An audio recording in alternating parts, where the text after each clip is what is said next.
You're listening to the Faeries and Folklore podcast by Ronel.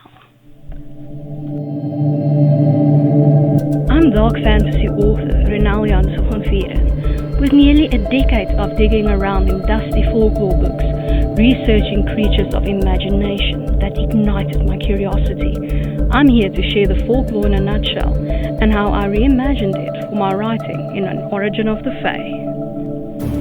This is the Faeries and Folklore podcast. Hi, I'm your host Ronel Janse van Vuuren. You can just call me Ronel. In today's episode, we're continuing our exploration of the Faery.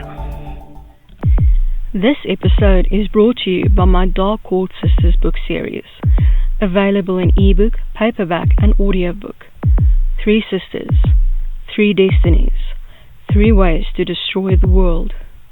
Go to ronelthemythmaker.com/Dark Court Sisters series for more.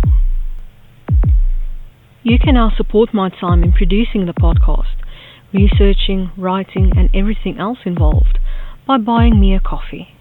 This can be a once-off thing, or you can buy me coffee again in the future at your discretion. Go to buymeacoffee.com/Ronel to support me.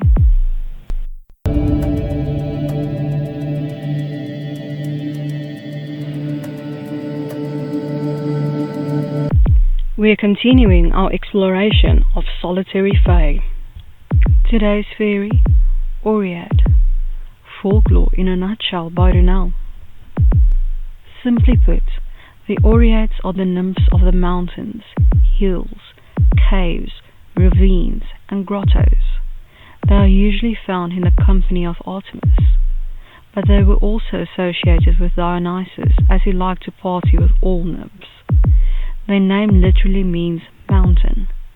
Their names were usually derived from the rocky slope, grotto, or mountain they inhabited. These minor goddesses weren't only the protectors of those living in their hills, caves, mountains, and what have you. They were also the patron goddesses of travelers, ensuring their safe travel through their realm. The Oreads are tougher than other nymphs and are thought to be truly immortal.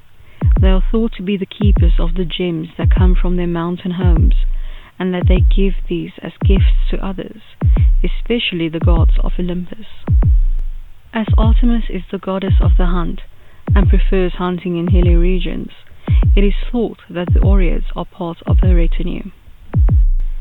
Echo is the most famous of the Oreads. She was cursed by the goddess Hera to repeat the words of others and never utter her own after she ran interference between Zeus and the other nymphs, keeping Hera from finding them. In other versions of the myth, she was cursed for being too chatty. She's usually connected to Narcissus, the guy who loved himself to death. Some say Echo died and that Gaia preserved her voice so that it would sound everywhere forever. In some myths, the Oreads are simply the nymphs of mountain conifers and not much different from dryads.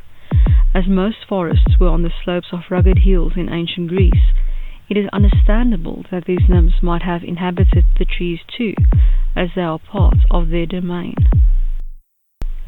Whether spirit, part of the mountain and its surrounds, or pretty young women, the Oreads are powerful nymphs inhabiting the rocky places in nature. And now for my interpretation of the Fae, in An Origin of the Fae, Oreads. These mountain nymphs are just as pretty as their forest counterparts, just more muscular. They protect the mountains, caves, ravines, and more from human destruction as much as they can. They also protect those who live in their domain, animals, insects, plants, etc. As followers of Artemis, the goddess of the hunt, they are also more aggressive than other nymphs. As a little bonus, let's look at this fairy translated to Afrikaans. Bergnymphe. This is of my own making. I hope that you've enjoyed this episode of the Faeries and Folklore podcast and that you've learned something new about faery. Remember that you can get a transcript of this episode in the description. If you're new to the podcast Why not go and grab your free copy of Unseen, the second book in the fairy tale series, on my website, ronelthemythmaker.com. Loads of folklore, magic, and danger await. Take care.